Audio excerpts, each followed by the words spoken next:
Welcome back, everyone. We're diving deep into Indian news today. Oh, that's going to be good. Specifically, we've got articles from two big players, the Hindu and the Indian Express. Okay, yeah. I know those. And get this, they cover the same stories, but it's like reading two different worlds. Really? How so? Well, one of the first things that jumped out at us was the sentiment, the overall vibe. The Hindu was often way more critical, especially when it came to like economic stuff or politics. That's actually a good point. I noticed that too, especially in how they covered the whole GDP slowdown thing. Right. They were all about those systemic problems, and the long-term challenges. It was almost like they were trying to get people riled up, like a call to action. It's so interesting, though, because the Indian Express talked about the slowdown too. Right. But they seemed more focused on the solutions. Like, hey, here's what we can do. It felt way more optimistic, even though it was the same news, Totally. It's like, remember those quotes they had from officials saying, oh, this slowdown, it's just temporary. It was like a whole different spin on the same data. It's almost like they're giving you two different realities. Yeah. Do you think they're doing that on purpose? I don't know if it's intentional every single time, but it definitely shows something deeper. You know what I mean? Like who they're writing for. Oh, their target audience. Exactly. The Hindu, I think, they're going for that academic crowd, the policy wonks. Makes sense. Yeah. Their language is definitely more complex. Yeah. And lots of in-depth analysis, like that piece they did on the Global Plastics Treaty. Oh, yeah, I remember that one. Super dense. They went deep into the frameworks and all the diplomacy stuff. It was not exactly a light read. No kidding. But their readers are probably the kind of people who actually want all those details, Right. They're engaged in that world. Yeah. The Indian Express, on the other hand, they're aiming for a wider audience. Oh, for sure. Simpler language, examples that are more relatable. Totally. With that treaty, they focused more on what India's stance was and what it meant for, the average person. Yeah, the immediate impact, not just the big picture. So, takeaway number one for our listeners, if you know who the paper is talking to, you can figure out why they write the way they do. Couldn't have said it better myself. Okay, so then there's this whole thing about bias detection, right? Right. And when we say bias, we don't mean one's good and one's bad. Gotcha. It's more about knowing that every publication has its own point of view. Like the Hindu with that Cyclone Fengal coverage? Yes. They were all over the government's response. They were pointing out gaps in the policy, talking about how they weren't prepared. It felt like a pretty strong critique. For sure. That might just be their style. Focusing on those institutions. Then you've got the Indian Express, and they're reporting on that Sambal Majid Row thing. Oh, yeah. They were really focused on the people, the emotional side of it all. So one's looking at systems, the other's looking at the human impact. But does that automatically mean one's more biased than the other?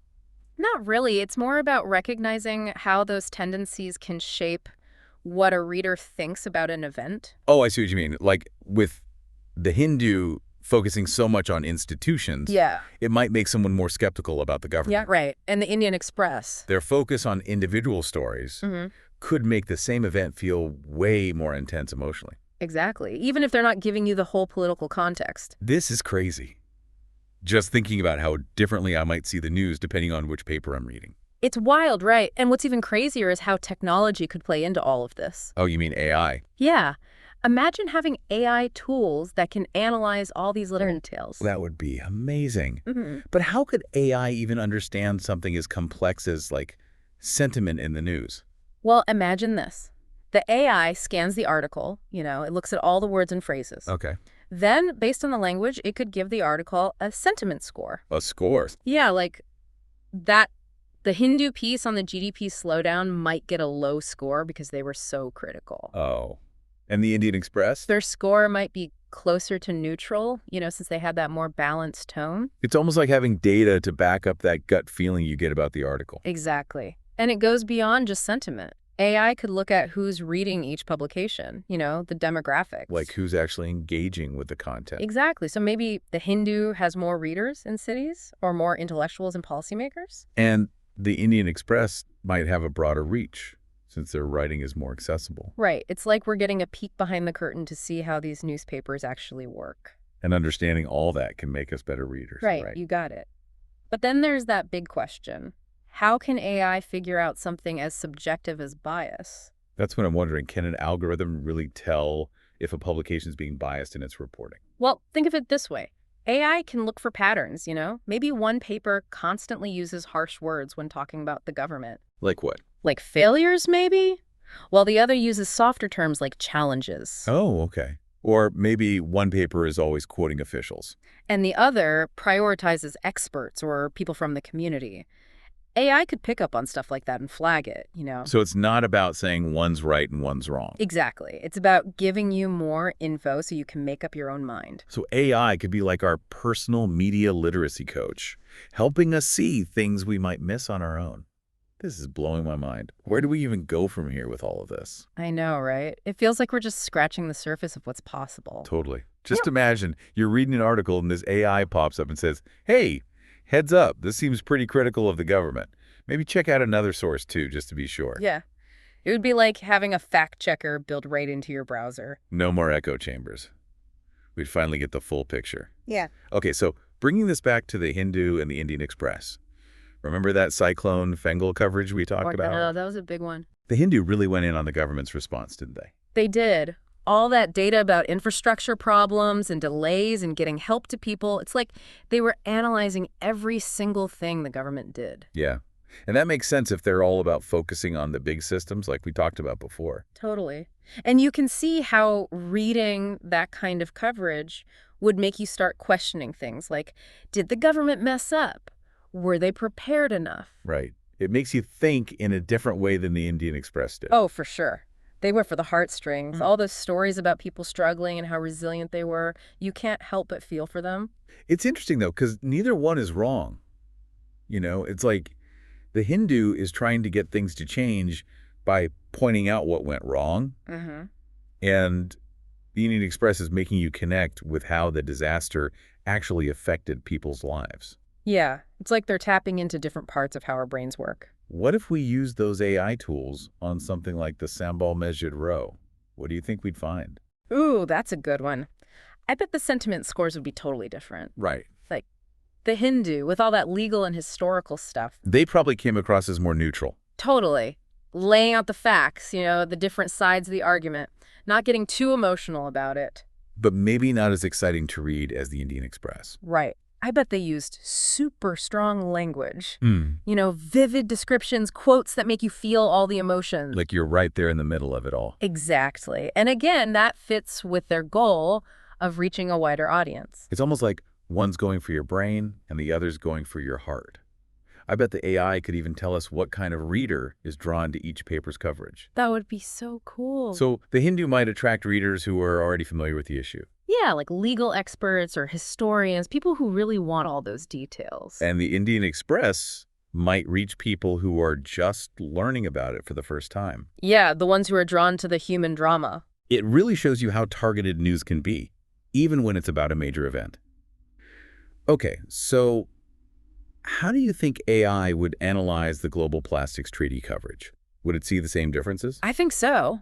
If the Hindu is sticking to their usual style, they probably got into all the nitty-gritty details of the policy, like the goals, the commitments from different countries, the potential problems. Super thorough, but probably aimed at people who already understand environmental policy pretty well. Right. People who work in that field, maybe. And the Indian Express. I bet they focused more on what the treaty means for India, like how will it affect businesses and waste management, stuff that the average person cares about. And knowing that the Hindu tends to be critical of institutions, and the Indian Express tends to focus on solutions. That helps us predict how they'll frame the story. Totally. Like, even though the Hindu might support the overall goal of the treaty, they'll probably still point out the problems. Yeah. Those loopholes and enforcement issues, they just can't resist that critical lens. It's their thing. But the Indian Express might focus more on the positive side of things, like how the treaty could lead to new technologies and jobs and help the environment in India. They're covering the same topic, but through totally different lenses. It's fascinating. It is. So what we're saying is, if we use AI the right way, we could be much more aware of the stuff that's shaping the news we read. Exactly. It's about being smarter readers, not about ditching one newspaper or always choosing another. It's about understanding the whole picture. It's making me think about all those tiny choices they make with their language, too. Like, how would AI analyze that?